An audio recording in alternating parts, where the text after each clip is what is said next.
becomes a law. And we were talking about how they have different forms of voting, correct? Yeah. And once a bill gets to a vote, you can do a voice vote, you can do the little push button voting system, or you can do a roll call vote. And once Congress completes its part and passes a bill, then the president has to get involved, okay? Remember, for anything to become a law, both houses of Congress have to pass it, and then the president has to approve of it. When the president gets a bill, he has a couple options. Option one, he can sign the bill and it becomes a law. Okay? Option one, he can sign the bill and it becomes a law. That's option one. Right? Option two, he can veto the bill, meaning he cancels it, blocks it, nullifies it, says no. Just say no to bad legislation. Right? He can nullify it or veto it. Right? Does the president need a reason why he's vetoing a law? Nope. You can do it for whatever reason you want. You're like, I just don't like it, or I hate the person who sponsored the bill. I don't like the wording. Doesn't matter. You get to veto it for whatever reason you want when you're the president. It's one of their checks against Congress. Okay? Now, there's something else that's bananas too, but we'll get to that in a second. Vetoes, however, can be overridden. If Congress really wants a law bad enough, they can override a presidential veto. It's difficult to do. You need 2/3 of the House and then 2/3 of the Senate to override a presidential veto. It's hard to get them to agree on that, and so you don't see many vetoes overridden.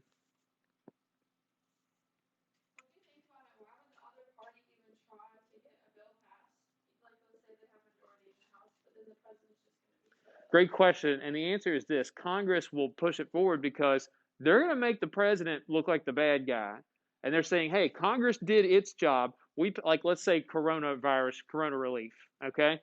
Let's say for whatever reason this bill has got some stuff in it that Joe Biden doesn't like, and Biden vetoes it. Congress can say, "Look, we did our job, all right? The president didn't do his job, so don't get mad at us. Get mad at him." All right? That's a good question to ask. Now, it's very difficult to override vetoes, okay? So usually a veto will stand. All right? So the president can sign a bill, he can veto a bill. Something else the president can do: he can refuse to sign it but not veto the bill either. He can just do nothing. Not quite. Because after 10 days, if he doesn't sign it or veto it after 10 days, the bill becomes a law anyway. Yeah, he's got 10 days to take action. And if he doesn't sign it, but he doesn't veto it, it becomes a law anyway. Great question. All right.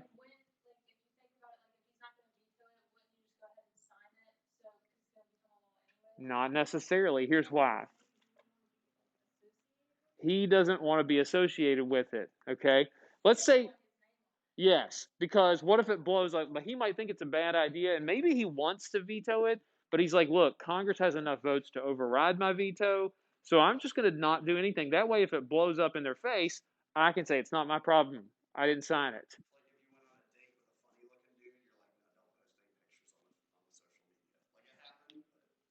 All right. Now, also, something else that's relevant here, too.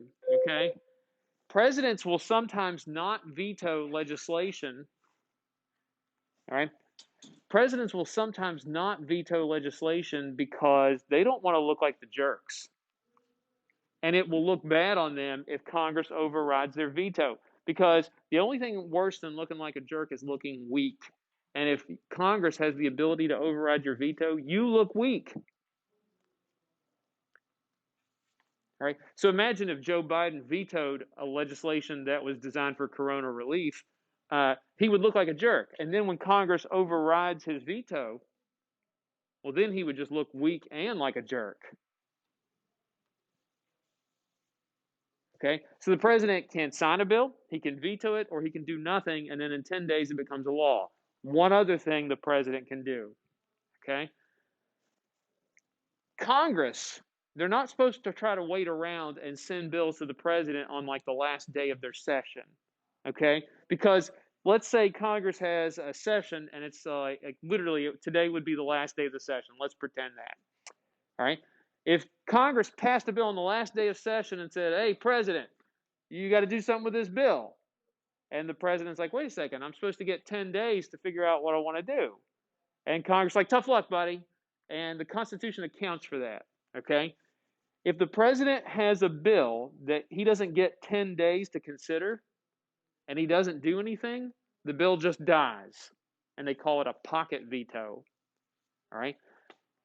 So it's like in the last few days of Congress's session, in those last 10 days, if the president gets a bill and he doesn't do anything, the bill just dies, and it's a pocket veto.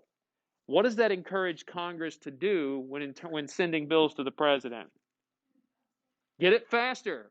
Get it there faster. Right? That way, you don't wait around to the last minute. It's like everything your parents and teachers have ever told you. Don't dawdle around and just wait. You've got to get this done more quickly. Right? So the president's got all kinds of options.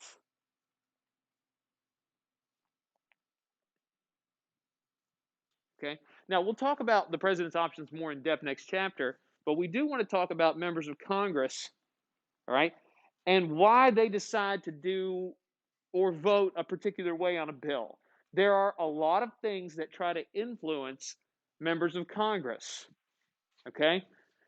When you're trying to figure out how to vote on a bill, there are lots of forces pulling you in different directions. One of the biggest forces, other members of Congress.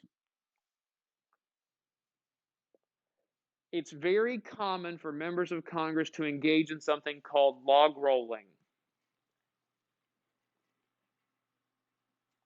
Members of Congress will engage in something called log rolling. That's simply when you trade votes with other members of Congress. You vote for my bill, I'll vote for your bill. Let's say Elena's from a district where farming and agriculture are important. And she's like, Scalise, this bill that I'm proposing would give tax breaks to farmers. And I'm like, well, there's not a lot of agriculture in my state, and it's not really going to hurt me, so I'll vote for your bill. But in return, I need for you to vote for more relaxed environmental regulations for coal companies. And Elena's like, well, that's not a big deal because my state doesn't really have any coal miners, so it's not going to hurt me any. Okay? Members of Congress trade votes on non-controversial stuff. Right? You trade votes with people all the time. Vote for my bill and I'll vote for yours. Do you think that's an acceptable way to get business done?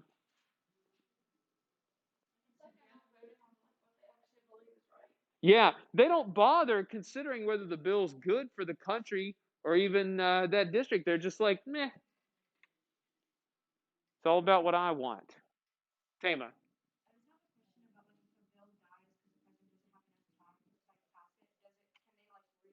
Absolutely. You can always reintroduce it later. Okay? Log rolling, trading votes. Right? Now, second thing that influences a member of Congress, their staff. Okay? Every member of Congress gets a certain number of paid staff members, people that help them. It's a team, right? So if I'm a member of Congress, you guys are all working for my staff. Your staff members do a lot of the work for you. I have you guys doing quite a bit of research. So, for example, I'm going to be like, hey, Kaylee, you and Armstrong and Tama, you guys are going to do some research on the COVID relief bill, and you're going to give a report back to me about what you think I should do, how I should vote. I have some ideas, but I need you guys to research that bill. And that's your job for the next couple of days. Okay? I'm like, hey, Elena, you and Fry, I want you guys to do some research on the impeachment hearings. What do you think? What are you seeing? What's the evidence that's laid out? All right? Give me some insight. And I'm like, hey, Charlie, talk to your friends that are staff members in other offices and find out what they're thinking about this particular bill. So you're all doing different jobs for me. And I'm like, hey, Cooper, you and Mia, you guys handle constituent services. What are people back home needing? What can I do to help them? Right? Collins, you and Welch over there, you're going to make a Starbucks run. Don't worry, we'll put you to work when you get back. All right? And I'll give you a few extra dollars or something. Right? You rely on your staff members. Because you can't read every single bill. You can't be an expert on everything. One of the reasons I hired Elena is because she's an expert on, what are you an expert on?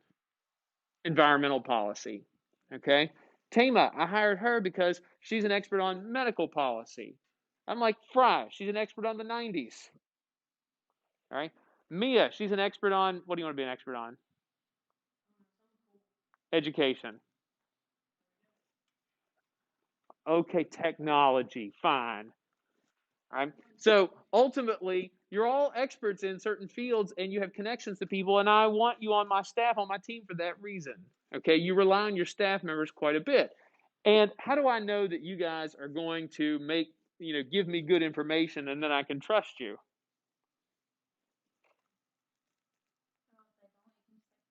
Exactly. Me succeeding depends on you succeeding. And if you screw up too often, you're going to get fired. If Cooper over there and Mia, they're telling me my constituents want one thing and they don't, and I make a mistake and vote for a bill that makes everybody angry, you guys are going to get like a laser beam right at you. It does make you look stupid. It's very embarrassing. And somebody's got to take the fall for that, and it won't be me. Right? So, Charlie, you better put together, tell some people to put together some resumes and start hiring new people because we're replacing them. All right? Constituents, the people you represent, why do you have to care what they think? They vote for you. You have to care what they think because they're the ones voting for you.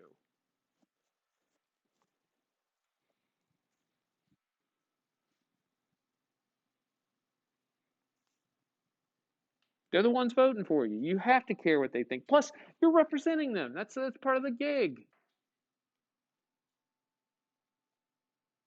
All right. Interest groups. They're going to try to affect your vote. Remember, what are interest groups going to try to do to influence how you vote on a bill? Did I? Oh, personal convictions. I'm sorry. Kaylee, is that what you were laughing at? Personal convictions. People genuinely care about their own beliefs, and they're like, hey, I'm in Congress for a reason, man. This is my chance to make some moves. Like, I don't care what the people want. I don't care what other members of Congress want or what my staff says. Here's what I know is the right thing to do. Charlie, I feel like that'd be you. Like personal convictions, you're like, I know the right thing to do. This is how I'm going to vote. Yeah. It's not a bad thing either.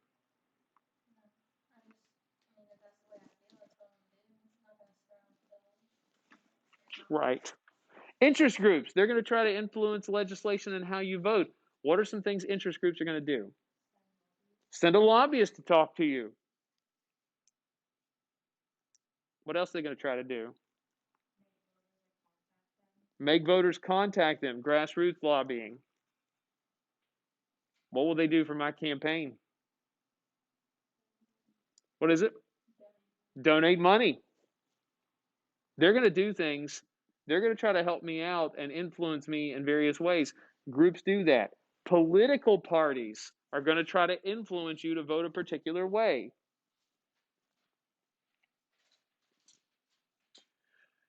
And what are political parties going to try to do to you if you don't vote their way? Punish you. They can take you off committees. They can remove you from any leadership spots. They can refuse to endorse or back your bills. There's a lot of things they could do to you.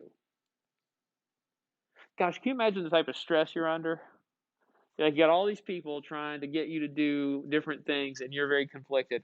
Now, the last thing, and people forget about this, sometimes the president weighs in on what he wants members of Congress to do.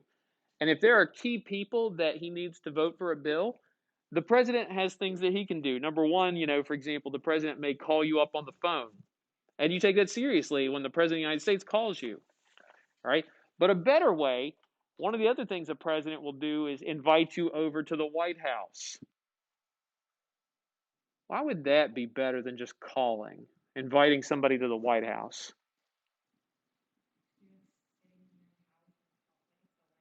It's the White House. It's as close to royalty as you get in the United States. And many members of Congress said they've gone to the White House thinking there's no way the president will get me to vote for this bill. But they're overwhelmed because they're in awe. Like, for example, how would you react if you met your favorite celebrity? You're like, this is out of control, you know? See, this is how I feel about Taylor Swift. It's like, I want to think that I'd play it cool, but I wouldn't play it cool, right? And ultimately, when you go to the White House, you think you're going to be able to play it cool and negotiate with the president. No, he's got home field advantage, right? And it's a big advantage. Now, the president can also do things to make your life easier if you're a member of Congress. Here's an example. Carol Miller here in our home district. Does it help her when President Trump paid attention to her? What does that do when President Trump comes here to Huntington for a visit? Makes her look very important. She's buddies with the president, right? It's a great photo op, right? It can help you with your constituents. And not only that, but the president could say things like, you know what? The president gets discretion on how much money from the budget that you get every year. And maybe West Virginia needs a little extra money to deal with the opioid epidemic. Or maybe I can tell the Environmental Protection Agency to ease up its regulations on coal mining companies. Or maybe I could tell for instance, the FBI that we need more people, more agents working in West Virginia to help get crime under control. There's a lot of things that the president can do to pressure you or to get you to vote for a bill. And if it's something the president really wants, then yeah, you got to take that seriously, right? And that's one of the unique positions that Joe Manchin's in right now. Okay? Now, when it comes down to it, there's two of these things on this list, out of these 7 things. There's 2 of them that matter more than the others when a member of Congress is trying to figure out how he or she should vote. What do you think are the 2 most important? Nope, not a bad guess. Nope. Constituents is definitely one of them. They're the ones that control your fate. Nope. The personal convictions. Most people, when it comes down to it, are torn. Okay? Here's an example why. Like, let's say we'll use abortion as a good topic here. All right. Let's say that there's somebody who is pro-choice. All right, and we'll use as an example Nancy. Well, not Nancy Pelosi. We'll just say a random Democrat in California. And let's say this random Democrat in California, they are very pro-choice, and there's a bill, an anti-abortion bill in Congress, and there's a lot of pressure on them. But here's the thing: you're not going to go against your own personal convictions because the president invites you over to dinner for the White House. In fact, you're not like on an issue like abortion. A lot of those things aren't going to matter. But the 2 things that do matter are your constituents and your personal convictions. Personal convictions matter because when you vote on a particular bill, you're the one that's got to look at yourself in the morning every day. And imagine if you were pro-choice and you voted for an anti-abortion bill. Well, you can do things to politely say something to the effect of, well, Mr. President, I'll think about that. Or, Mr. President, you've given me something to consider. Right? You don't flatly tell them no to their face. You don't want to be rude. But what you do consider is, especially like, for example, you go home and then you start to think about it and you're like, I can't do that, even if I like the president. All right? Those 2 things matter the most. Okay? Now, there's 2 different models based on that about how a member of Congress should vote in situations like that. All right? One of the models is what we call the trustee model. Okay? The trustee model. That model says that a member of Congress should trust their own judgment. Go with your personal convictions and your beliefs. We trust you to do the right thing. Okay? That's the trustee model. The idea is that if we elected Welch over here to Congress, we elected her for a reason, because she has sound judgment and she's a smart lady. I want to believe it. Right? That's the trustee model. Maybe I don't agree with Welch on everything, but daggone it, I think she's a good lady, and daggone it, she's wise. All right? Now, opposite of that, some people think we should use the delegate model. Okay? The delegate model says you should lean towards what your constituents want. Maybe you feel one way, but your job is to represent the people, and that you're just their voice, their delegate.